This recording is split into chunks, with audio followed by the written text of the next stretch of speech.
welcome to the Philadelphia edition of SpotPlays. I'm excited to have on not just one guest, but we have two great guests, considering that we've got the big Parx Card Pennsylvania Derby on Saturday that we're all looking forward to. So I wanted to welcome to the show Chris Griffin, the announcer of Parx. Chris, welcome. What's going on? Thanks for having me. I appreciate it. Happy to be here. Thanks for coming on. And then one of my personal favorite handicappers out there, one of the hardest working, Andrew Rdesinski. Andrew, how are you? Doing good, and thanks for having me. Yeah, I'm really a big fan of yours. You just have such a nice tone and a nice voice to the call. So how long have you been an announcer for? Thanks, man. I appreciate that. So this is year 8. I'm going into year 8 as far as my announcing career, and I've been announcing and doing stuff for over 15 years now. So I've had plenty of experience with a microphone in my hand, and it's been enjoyable. But yeah, I got started in 2015 and got started in Ferndale and really had a great time there, calling a couple weeks at the Humboldt County Fair. And I've been very lucky to get some more opportunities as time has continued to go on. And as you know, or may not know, the announcer community, it's a pretty tight, small group, as far as everybody knowing each other, whether it's a fraternity or whatever you want to call it. So, you kind of get a sense of who's where, and you make those connections, and sometimes opportunities do come your way. So yeah, I got lucky to have some opportunities last year and even prior to that. And it's been a wild ride, no pun intended, as far as getting involved in horse racing and being in the booth. And I'm just lucky. I'm lucky to have those opportunities, lucky to be here in the booth at Parx. It's a fantastic card, as you already pointed out, on Saturday. Looking forward to hearing what you guys have to say about it. But yeah, it's a great time. I've enjoyed my time in New York, and looking forward to getting back there as well. So it's all good. My first question is, tell us how you got into this profession. I actually randomly, through a connection, it's a very random story about how Frank Miramati and I got connected and became friends. It was just kind of one of those chance things, and I contacted him, gave him a shout. It was a friendship that turned into some opportunities later on, and it really came down to getting opportunities at seminars as a handicapper and just trying to get your foot in the door. I mean, anybody that's trying to get involved in horse racing or wants to be in the business or wants to get any job, you need somebody that can help you get that opportunity and give you that chance. Frank helped me do that. He helped me get my foot in the door as far as getting my first opportunity, as I talked about in Ferndale. And you have to do the work, you have to put in the time, and then it kind of grows from there. So yeah, I started in Ferndale, did that a couple weeks. After that, I got an opportunity at Portland Meadows. I was actually living in Illinois at the time, so I would fly back and forth. I would take a red eye I would take a flight on Sundays. I would call the races on Mondays and Tuesdays. I would jet over to the airport on Tuesday night to take a red eye to fly back to Illinois on Wednesdays. Then I would spend Wednesday, Thursday, Friday, Saturday at home. And then I would go back to Portland to call Mondays and Tuesdays, because that's what I wanted to do. I mean, I wanted to call races and I wanted to be in booth. And so when you get those chances, you do it. From there, then I got the opportunity at Gulfstream Park West and was able to do that. I had the fairs. I had Ferndale, and then I picked up more fairs and was able to work the entire circuit for a few years, and that was a huge opportunity.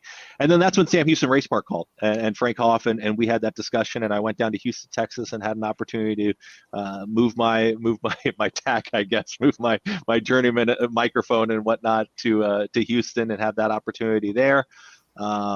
Had a great time in Houston. There was really enjoyable. Was able to really experience more of the social media aspect and growing the personal brand, and also being a part of a strong racing product, which I've been a part of everywhere I've gone. But Sam Houston was a really fun time to see the growth and the progression, and really see the audience get involved. That was a lot of fun. And then when Parx came up, I guess almost 2 years ago now, when Keith Jones retired.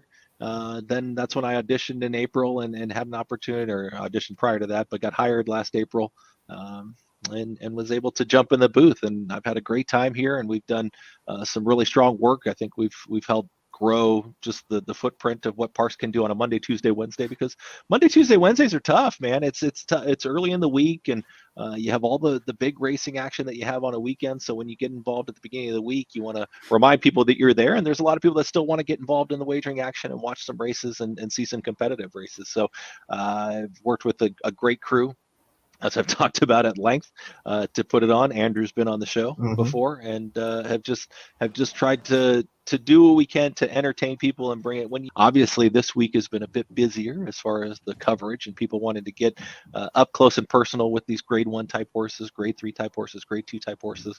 But it's been an enjoyable journey. It's been an up and down journey in some ways, but I'm happy to be where I'm at. I'm happy to be on the East Coast. I was born in Santa Monica, California. I can't remember the last time I was in Santa Monica, honestly. Like, I'm kind of think of you as a Philadelphian right now, and I will tell you that one of the things that was interesting when I saw is that obviously you were a hot rod announcer. Yeah, when I was with the NHRA tour, it was just one of those. That was another random way to get that gig. But a buddy of mine, I was running restaurants at the time. I thought that's what I was going to do, and a buddy of mine actually gave me a call. He said, "Hey, come out to Texas and do this thing for the weekend." I did it for the weekend, and he actually brought me down there to offer me the job. So I did that. Yeah, I mean, introducing the drivers and people that were coming out and doing these little activations for people. They would do like a little timer thing, reaction timer thing, and then they get a prize. I mean, it was just part of this whole activation that we did throughout the season. I did that for about 4 or 5 years, and then that's when the Harlem Globetrotters opportunity came up, and I got to do that. But yeah, with it's a much different thing. Drag racing and horse racing, there are very few similarities besides the fact that everybody wants to go fast. That's awesome. And the Harlem Globetrotters, I'm curious. Because I talked to Andrew. Me and Andrew are wrestling fans, and everything's scripted. Is the Harlem Globetrotters really all scripted? No, it's a real basketball game. It's a real game. The Generals, the Generals lost all the time. I couldn't figure that one out. That was the one thing. I mean, the Globetrotters would always come back at the end of the game. What a fantastic opportunity that was. I mean, 6 years to be the voice of the Harlem Globetrotters and to travel the world and to, just it's a little bit of a grind. And you talk about actually wrestling, it's very similar to the world. I mean, you're traveling to city to city to city, a different night, and you're playing a different game in a different spot, and you got those bus rides, and you're moving on and going to the next spot. So it was a wonderful experience. I got to travel. I got to see the world. It was amazing to have that opportunity, because I said this on other shows too. A lot of people always say, I wish I traveled more. I wish I was able to travel in my life. Like, everybody mentions travel a lot. I got a chance to do it. I saw a lot of the world. I've seen 49 of the 50 states, and it's just been a blast. I've had a lot of fun doing that. But I'm happy where I'm at now. It is a real game. It's a real basketball game. So, Andrew, don't get upset, but I want to clear something up real quick. Chris, now that you're in Philly, can we just go ahead and let everybody know that it's called a steak and cheese and not a Philly cheesesteak? I don't know about that one, man. The journeys that I've taken with cheesesteaks and Philly, and my love for Swiss, and the fact that I would like Swiss on my cheesesteak, and apparently that's a big no-no. I mean, come on, what are we doing here, guys? It's 2022. There's a lot of great cheesesteak. I mean, man, what's the best though? What's your best in your opinion? So I went to Joe's before it closed. The one, the Torrealba one. I went to Joe's before they shut their doors and they closed down, and that was definitely the best. I haven't had a chance to have that many. I think I don't know. You guys probably know better than I do. I was gonna say, this is disappointing. Andrew, what's the best cheesesteak in Philly? Come on, Philly. It's not in Philly. That's the thing. It's in Bristol, which is close to Parx. It's not that far. About 10-minute drive. But Curly's is by far the best cheesesteak I ever had. And I didn't have it until about a year ago. So I think I actually have had Curly's. Yeah, it was pretty good. It's pretty good. It was a pretty good sandwich. Tony Luke's, because they got the best bread in all of Philadelphia. So I vouch for it. Don't go to the one at the airport. You got to go to the one down in South Philly next to the stadiums. The one thing that always makes me laugh, though, is that we pose the question, but we already think we have the answer in our mind. We're like, where's the best cheesesteak in Philly? And then whatever I say, you're going to disagree with because you got the wrong answer. Wrong answer. Wrong answer. So pari-mutuel wagering. Got to love it. Andrew, how are you? I'm doing good. I'm happy to be here. It's my second show of the week. I have another one right after this one, and I have a show tomorrow. Doing something with Chris's fellow coworker, Danny Gibson, doing some stuff with her tomorrow. Nice. And the Stable Duel people. As of now, And yeah, I'm working on some articles that I can write up and race by race picks and whatnot for the whole day, and I'm excited. I've been looking at this card since Monday night, so been pretty much diving into it all week. No doubt. And if you don't follow Andrew, something's wrong with you. At PhillyBoy415 on Twitter, Andrew is one of the hardest workers and especially one of the best young handicappers that's out there with what he does day in and day out. And I'm not here to toot his horn, but I think everybody knows what he does. But I will tell you that, we've actually been connected for a while. And Andrew actually won a tourney amongst some of the best handicappers, people that are on TV and everything. Andrew actually won that tourney, and I have a lot of respect for his handicapping and what he does. So, Andrew, I did want to ask you, you spend a lot of time at Parx in your life. What's been your favorite Parx moment? Well, I have a couple, but I really did like last year's Pennsylvania Derby a lot. The whole atmosphere last year was pretty good because they didn't have it in 2020, so everybody kind of wanted to come out, and it was a good day. The rain kind of held off, but I think honestly the best moment's going to come out on this Saturday because the weather is going to be fall weather. It's like high of 70 and sunny. I mean, it's going to be free everything. They give you a free hat, and it's just going to be a good atmosphere, I would say, on Saturday. Plus, the card's probably the best Pennsylvania Derby card I've ever seen, and I've been going to them since I could, walk. So I've seen a lot of them. So I think this one's going to be pretty fun. But I would say the most memorable moment was seeing Math Wizard fly down the grandstand side and get up at the wire with Irad Ortiz for Safi Joseph in 2019. And luckily the cool thing about that one was one of the owners is a local owner, and John Finelli on that horse. So good to see the local guys get a little piece of that action. And I hope maybe Adam Bowman wins the Cotillion this year. Maybe one of the local connections wins the Pennsylvania Derby this year, but we'll see. I think the best moment's coming for soon though, instead of the past. Absolutely. I love it. So on a scale of 1 to 10, Andrew, how excited are you for this Pennsylvania Derby on Saturday? I mean, I've been counting down the days, and Chris can admit this too, for at least like 2-3 months now. So I've been posting about it on Twitter, saying that September 24th can't come quicker. So hopefully it's a good day. Hopefully I make some money. Hopefully I make some new friends, or build up some more relationships or whatever. But as long as everybody gets around the oval safely and everybody has a good time, that's all that matters. Awesome. Excellent. So are you guys ready to talk some racing? Let's do it. Of course. All right.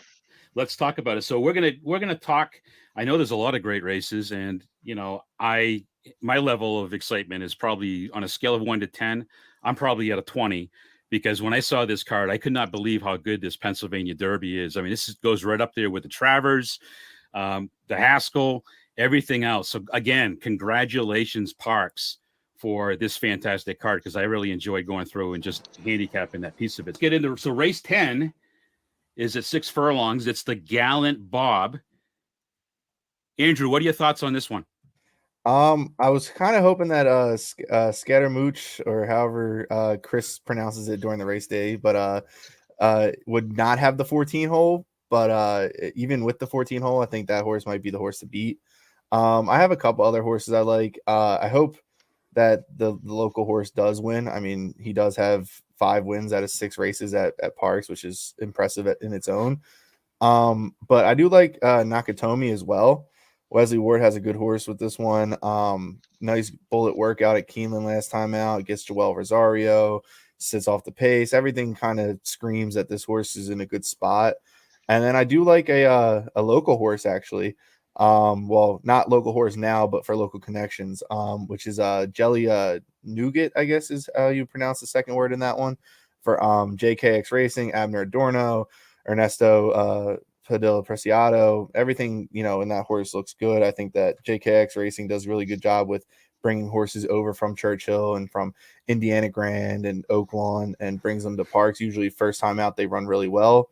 So I'm hoping that this is it's a little bit of an aggressive spot, but if the horse is ready to go, it's not in the numbers aren't out of it. So I think that horse is a good long shot play here.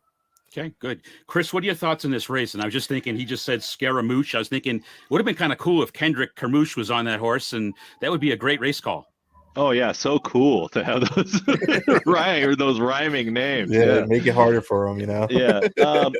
So I mean, you take a look at it. I guess the thing that jumps off is that when you get 14 in there that are entered, and you talk about last year and not looking back too much, but look, Jackie's Warrior was what 1-5 in last year's race and cantered home, and now you see the sprint division is just much more wide open this season. You start thinking about okay, top sprinters, who's been out there, where do we land?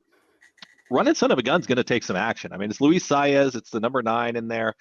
Third beaten 4 in the Haskell. You see the Alan Jerkins. You see Jack Christopher. You see Gunite. 2 starts back behind Gunite. This is a 3-year-old that's probably, pretty well meant going at this sprint distance, has just been tackling some of those top ones in the division. This is just one of those races, especially second leg of the Philly 5 and being a mandatory distribution and looking at a big field like this does have the sense that this could be one of those what's going to happen. Wow, look at this kind of race. I mean, you reference Morning Line and you're talking about it. There's some horses that are going to go up and down. I don't know if you have a clear-cut favorite in here. I thought Running Son of a Gun at 6-1 probably comes down a little bit off of that number. But the horse has also been a massive price in all of his last races. I mean, he hasn't been lower than 11-1 in his last 4 starts, but he's been tackling against, some of the top 3-year-olds that are sprinting in the division. So it's a wide open race. Scaramouche towards the outside does pick up John Velasquez. That's a big, that's an interesting jockeying booking that would make you kind of take a glance. He's won 5 times. I know they like the outside draw, but it's also the 14 hole, and it's when you're breaking for 14, it's Lupe Preciado. They know how to win big races. Johnny V picks up the mount. I don't know. Maybe the local horse does get the job done because he seems like he can run races that are very competitive with the rest. But I mean, doesn't it feel like Running Son of a Gun kind of jumps off the page a little bit? I mean, the 3-year-old in there. I don't know. Eddie, who do you got? Who's your top pick? My top pick, Chris just talked to him. Running Son of a Gun. You got Toscano and Saez. That's the only negative I see with this horse is that Toscano and Saez are 0 for 13 as a combination. But this horse, the breeding out of Gun Runner, which I know Pace Sheets loves Gun Runner, out of a Malibu Moon mare. He was third both times at Saratoga in the Amsterdam and the Alan Jerkins. Didn't get the cleanest of trips in both of those runs. I actually had got into a little trouble in both of those. But I believe there's enough speed in this race for him to close into. He's 1 for 1 at Parx. At the distance, 3 times. He's got 2 wins in a second. And I really like his work on the 17th of September leading into this. Then I like Nakatomi second. Rosario and Ward are always dangerous as a combination. But I do believe this horse can make a nice run of it and hang on for second. And I'm also going to use both Jelly Nougat and Lightning Larry, to maybe round out a try or something like that if I'm going to play it that way. But I'm on 9-11, but I really like the 9 quite a bit. Yeah, and I'm kind of in the same boat. I looked at this for me. I got I'm 9-3-11. I got 3 contenders here. And let me just share. I just want to share the pace sheet and see what the numbers look like. But when you look at the pace sheet, that's not the one I wanted. All right, there's the window. I just wanted to show. Actually, I really like the 11 to begin with, but I think you are going to get a little bit of pace in here. Actually, it's off the charts right now. I'm sure there'll be a couple scratches, but the 9 really does stick out. Looks like 9-11. What I see, the 5. I mean, looks like a contender when I look at the numbers, but some interesting things there. But I'm 9-3-11. Same reasons you guys mentioned. Luis Saez, Gun Runner, had some trouble the last 2 races, where it came in. But I really like that one. I think I'm going 9 there. Let's go to the cotillion. There we go. Chris, I'm gonna let you lead on this one. I think it's kind of starts and ends with Secret Oath, and really depends on how you feel about the 6 in the race. She's had a very strong campaign. She's had 11 starts. She's won 5 of them. Her last 2 efforts came behind Nest, who many have, definitely feel that she's the top 3-year-old in the country as far as fillies are concerned, and maybe she's in a discussion for who knows. But off of those 2 second place finishes, you get Saez back, a 3-year-old filly that she really doesn't need an introduction at this point. I mean, it's the Hall of Famer, the legend D. Wayne Lucas. I guess it depends on the trip. I think there's more speed in this race, I felt like, than the Derby. I think you get some speed to set things up. From a visual standpoint, just watching from the booth, Green Up did run very, very well last time out. This is a big step up for her. I mean, she's now moving into a grade 1 off of 4 consecutive victories, but she's been lights out in those last 4. I have to imagine that a lot of bettors are going to jump on board here. She's 6-1 on the morning line. Another one that I feel like maybe comes down just a little bit off that number, but it looks like a field that there are several horses that make sense if you're against Secret Oath. I think that there's, like I've said, I just don't think there's a gray area right now. It feels like that people are either all in on Secret Oath or they're just saying, I'm going to leave her off the ticket. So however people end up seeing that, however they want to play. But Adair Manor is also Bob Baffert. He knows how to win races when he comes to Pennsylvania. When he's come to Ben Salem, he's had great success. Adair Manor has not been seen since the Black Eyed Susan, but she's coming off of a layoff and she's going to run in grade 1. That speaks volumes. And she looks great on the backside. I mean, I've seen her in the flesh, and she looks pretty impressive. So we'll see how she performs. Is there going to be a lot of speed? To me, it looks like there is going to be some speed to set things up. I think Morning Matcha comes from a little bit further back. Maybe she's a bit of a price play if you want to take a look at some exotics or something like that. But it's again, nice race. 9 fillies, quality fillies here at this 3-year-old level. And Secret Oath, she's the deserving favorite, but I think you're going to see a lot of handicapping back and forth and a lot of people really taking sides in that discussion on Saturday. I really do. I think she's going to be one of those, a lot of people are in or they're definitely not in on her. Andrew, are you in on Secret Oath? I am, but a little bit more defensively, I would say, than as like a top pick, because I'm a big fan of Green Up. I love the rail draw. I was at the draw in a little bit in the background while Chris was doing all the the dirty work of doing the draw. But I did love that Green Up got the rail. I was there for the Catherine Sophia, which was the local prep for the cotillion, and the horse jumped off the screen. She went from on DRF buyers an 86 to 100. It was she's never really been above an 85 or 86 on buyers. To jump up to a triple digit buyer at Parx is tough enough to do in its own, but then to try to go from that to a cotillion is also tough. But I think this horse really just likes the surface at Parx. She's really coming into her own, and as the 3-year-olds go into the fall, boys or girls, that some do become late bloomers, and I think this one for Pletcher could be one of those late bloomers that she really hasn't even shown her best yet, and that's why they put her in this spot. And then I think that she could be the one that it might even be the horse to beat. That's my top choice. Okay, Eddie, who's your top pick? For me, this race is, but I'm going to take the unpopular stance and throw Secret Oath out of the top 2. Whoa. I like Green Up quite a bit. It's obviously a step up in class. So I'm gonna tell you that when I look at this race, listen, I'm the biggest Secret Oath fan there is, and I really think that I'd love to see Secret Oath win by 52 lengths.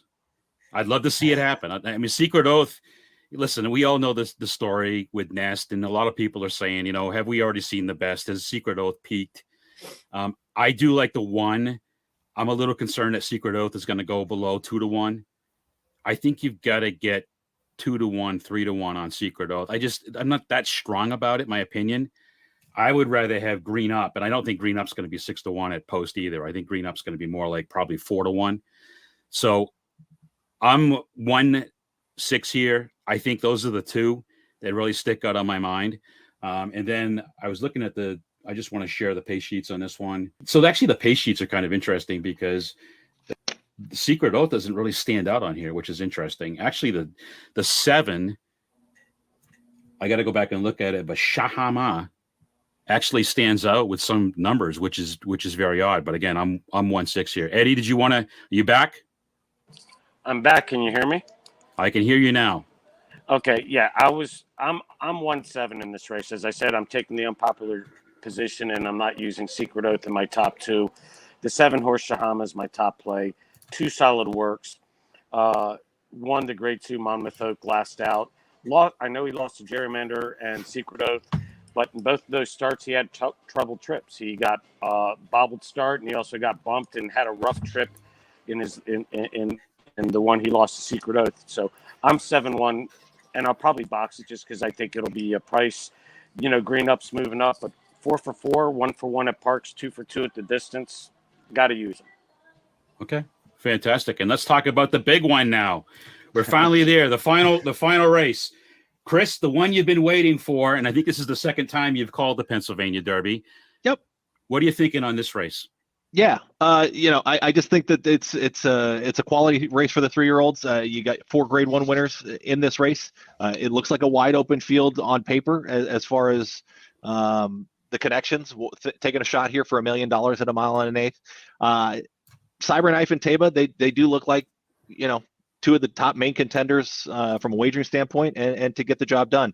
We the People, I think, plays a pace presence. I think that this horse has got that early speed and has somewhat of a shot to stick around the late stages. And then you've got quite a few closers that have a big shot as well. So it looks like a lot of the action happens in the middle. That 5, 6, 7, 8. It seems like I think a lot of bettors and a lot of decisions will be there, but. As Andrew said earlier, I just hope that they all get in the gate, they all get around there safely, and we see a nice race and we see a nice performance. I appreciate you guys. I appreciate the added coverage. Andrew and all of you guys are going to do a great job handicapping, and I just appreciate the time. It's great to be here, and thanks for having me. And hope everybody joins us on Saturday for sure. Thank you so much, Thanks, Chris. on board, Thanks, Chris. I'm thinking I may know where you're going to go here, but where are you going? Yeah, I mean, it's not like I'm breaking any news to you guys about who I like, because I've already announced it on another show, and if you've seen the Stable Duel TikTok that we did, my pick was also on there. But I am all over Tawnyport in this race. I think that there's other contenders that definitely can win, and I definitely won't be singling Tawnyport or anything like that. I will be betting it to win. I think Tawnyport is a horse that is definitely coming into form at the right time. The last 2 races were definitely impressive, and they were going against, I would say, tougher fields than this. When it comes to the top horses were in there, if I believe it was Epicenter was also in the race last time out against Tawnyport, where he only finished 3rd by less than 2 to 3 lengths. I don't know the exact adjustment, but I know it was 2 to 3. Lost to Epicenter and Zandon in the Jim Dandy, but the Ohio Derby was good. He beat White Abario. The Kentucky Derby wasn't even that bad. Going off 80-1, I going into the race, I was like, I don't think Tawnyport's ready yet, but I think Tawnyport, if you can ask a couple other handicappers on Twitter, that I told them that Tawnyport was going to be a horse for the fall, and I think that's coming true. And I also like Cyberknife for the other Brad Cox. That's a logical choice. Probably going to go off the favorite, just because Baffert doesn't have the best reputation, but people like Cyberknife, and it seems to always be the wise guy horse. So I think Cyberknife probably will go off the favorite. But I think either the Brad Coxes definitely have a live shot. I'm just going to side with Tawnyport, and then I think Taba wins. Bob Baffert becomes a leading trainer for wins in the Pennsylvania Derby at 4. Currently, he's tied for 3. And I think that Taba is definitely getting into form now. I don't think he was 100% in the Haskell. And it's a gun runner. We all love gun runners. So I think it's between the 5, 7, and 8.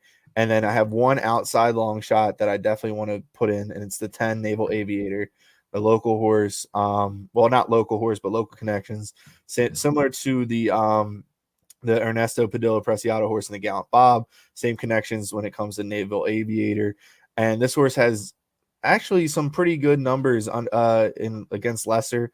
Ran second to Keep Me in Mind last time out in an allowance race at Saratoga, and I think that it definitely is improving each start. I don't think he can win, but he can definitely round out a trifecta or a superfecta, and he's definitely going to be around 20-1. So, and hopefully Abner Adorno can get lucky and, somebody for the, something to cheer for the local connections with Abner Adorno and Preciado and JKX Racing and everything else.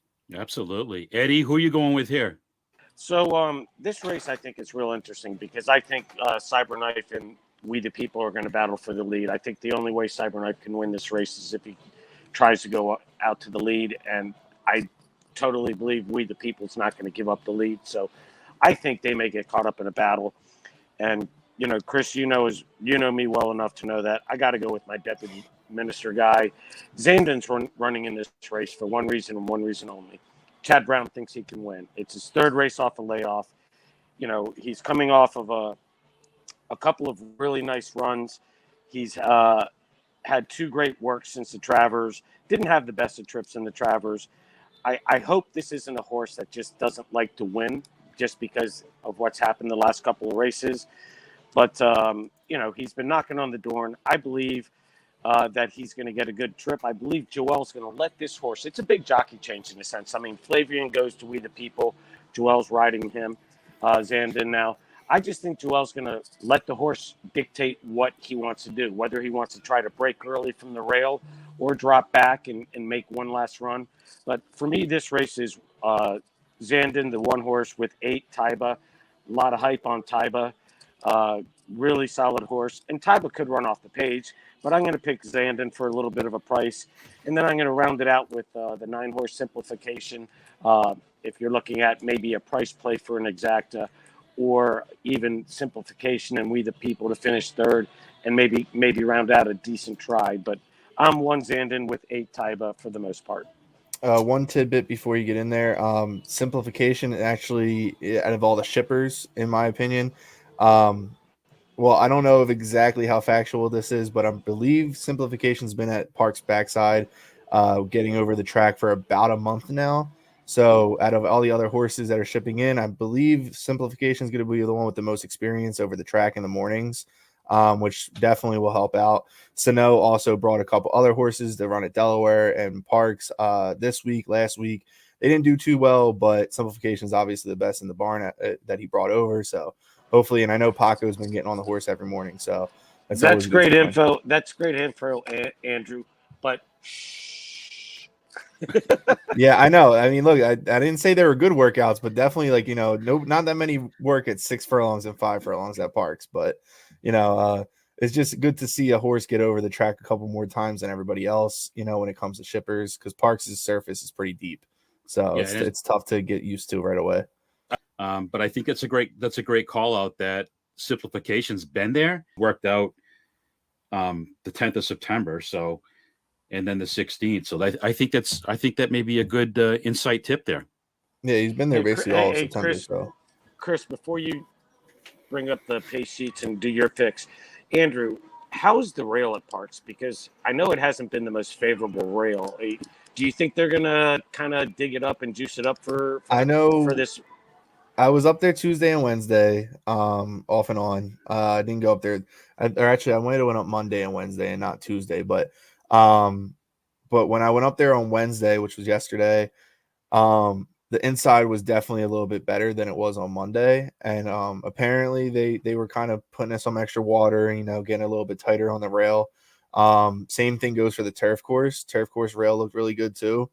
I don't know how it's going to be, if they did anything today or tomorrow or Saturday morning, but I'll definitely be up there early enough Saturday morning to, where it's post training.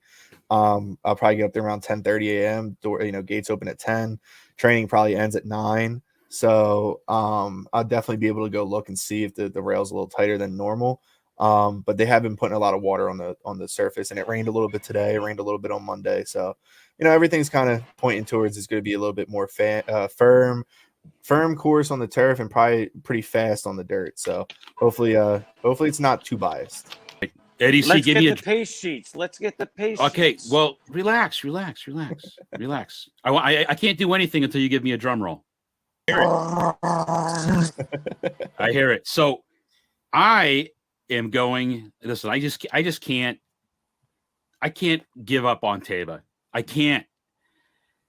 I watched that Haskell 4 times last night, and I still say Mike Smith looked like he was going to get caught in the rail, and I think he took the horse back a little bit going into the turn, and he looked like he pulled back, and then he got stuck because that's when he had to go 4 wide. When I watch Taba coming down the stretch in those strides, I watched it last night, and I thought Taba was going to win. That's how fast that horse was moving, and I said, it's over. And then he kind of hung a little bit, but I think that horse really got impacted by going 4 wide into the stretch. I'm not giving up on Taba. As Andrew alluded to, you got, Baffert's, he's going to be the number one. If he wins this one, he'll be have the most Pennsylvania Derby wins, right? Correct. Yeah. So, I mean, that's a piece of it. People say, well, I don't like Mike Smith. Mike Smith, the one thing I'll tell you about Baffert, Mike Smith is stuck with Baffert the whole time. There's something to be said about loyalty. And I'm good with that. I'm okay. Listen, Mike Smith rode Justify. Mike Smith rode Arrogate. I think, listen, Bob Baffert, if his number one guy is going to be Mike Smith, I'm sticking with my pick for the Haskell, that this time he's going to get a better trip and he's going to win the Pennsylvania Derby. Now, that's what I say. Now, second, I like Zandon a little bit better than Cyberknife. Cyberknife I've played against and I've lost a couple times. I just think Cyberknife is at the right place at the right time. In the Travers, the horse went to the front end, got a rail saving trip. And I think the same thing, it got a nice trip in the Haskell. So I'm not going to get crazy about Cyberknife. I think he's a good horse. I think he's peaking. I think he's improving. I just think Taba is top of the class here when I'm looking at all this. So let's get into this pace sheets and let's see exactly what it shows me. So when I look at this, I'll tell you that Taba looks pretty good on paper. I don't know if that's a big surprise to anybody. Taba looks like the best on paper. The one Zandon looks pretty good. They're going to get some pace here too, by the way. I mean, this pace looks like it could be pretty fast, so we'll see what happens when the scratches come out. The one that really interests me, and I'm trying to make an angle because I think he's a good horse, but I think he's probably a grade 3 horse, is We the People. We the People, when I look at this and I do the pace handicapping, I just like We the People, how it sticks out. Now, I was trying to figure this piece of it out. It's an early speed horse. Why does it have the best late speed? Because when you look at it, it was one of those races. I don't know if it was the last one or the one before. It had one of those triple digit pop off the page late speed. So maybe that throws that off a little bit. But I like what I'm seeing here with Taba, and hopefully Taba doesn't let me down. Yeah, the only tidbit I had on Taba that why I didn't put Taba on top and I put Tony Port and even Cyberknife over him is that if Mike Smith does do what he did in the Haskell, where he did, kind of get off the rail, well, he won't probably be on the rail this time, but if he gets somehow wide or if he has to check or something, some kind of miscue happens around that turn, Taba's basically done. On Park's turn, if you're not 2 to 3 lengths in these big dirt races, 2 to 3, maybe even 4 if pushing it lengths off the leader on the turn, halfway or coming out of the turn even, you really have no realistic shot, especially this past week or two. There's been very rare amount of closers. Parx has never really been a closer friendly track. But right now, it's if you are setting quick early fractions and you get loose, you're not getting caught. So if somebody gets out there early on any of these races from 1 to 13, they're probably going to be a tough horse to catch. I'm going to ask him how early can he go to the track on Saturday because I wanted to talk to Mike Smith. I mean, I don't know how Mike Smith probably beat me there. He gets there before the crowd.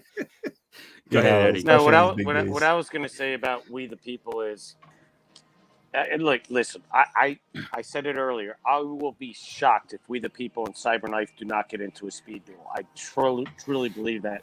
And Chris, as far as the pace sheets are concerned, We the People freaked in the Peter Pan because it was a wet, fast track as well. Well, it's listed as good. It was listed as good, but wet, fast. You get to the front. Everybody knows that follows racing and is an above average handicapper. When it's a wet, fast track, it favors speed just about anywhere. And he also didn't beat much. That Peter Pan field was pretty weak for the most part. So that's the one that just totally sticks off the page. And I bought into him I've totally bought into them because I bet them in the Belmont, and I think I picked them in the Belmont on top when we did our show, Chris. But I think we, the people in Cyberknife, get into a huge speed duel. You know me, I can't get off Zandon. I got to go with my deputy minister boy, and I got to go with my gun runner guy too. So Andrew, so just wrapping things up, what are you working on now? What do you want to plug? Well, in the last couple of days of this week is my last couple of days doing that partnership with Stable Duel. So if you are new to Stable Duel and you want to sign up and play the big Saturday game, which I believe is a $50 entry, and I believe it's a pretty big payout. And I will be definitely having a stable in that, I believe. There's also a $5 option for Stable Duel on Saturday, along with games everywhere else in the country. Outside of like New York and a couple other big markets where they're not quite there yet, but you got fun games, free games, good payouts, a lot of games where you have a advantage with ROI. So if you want to play and you want to sign up, I do have a link in my Twitter bio. I'm going to, shamelessly plug, try to get some, new people in the game. If anybody is listening or watching is going to be at Parx on Saturday, hit me up on Twitter, give me a shout, and I'll definitely be there. All right. So wrapping it up, Andrew, thank you for your time. I appreciate you jumping on and doing this with us. Eddie, we'll see each other again soon, I'm sure. But other than that, everybody have a fantastic Saturday betting Parx. Again, great card. We didn't talk about this, but it's actually a mandatory. It's a payout on the pick 5. Mm-hmm. Yep. So I'm excited about that. I'm going to put some more work in. I'm actually going to do some replay work and get ready for this using the pay sheets and everything. So I'm going to post and I'm going to post the pick 5 for notebook picks as well. So keep that in mind, and that'll be on the pay sheets website, guys. Yeah, awesome. I'll have a ticket on my Twitter somewhere. So by then, one of us is bound to win it at some point. So thank you guys.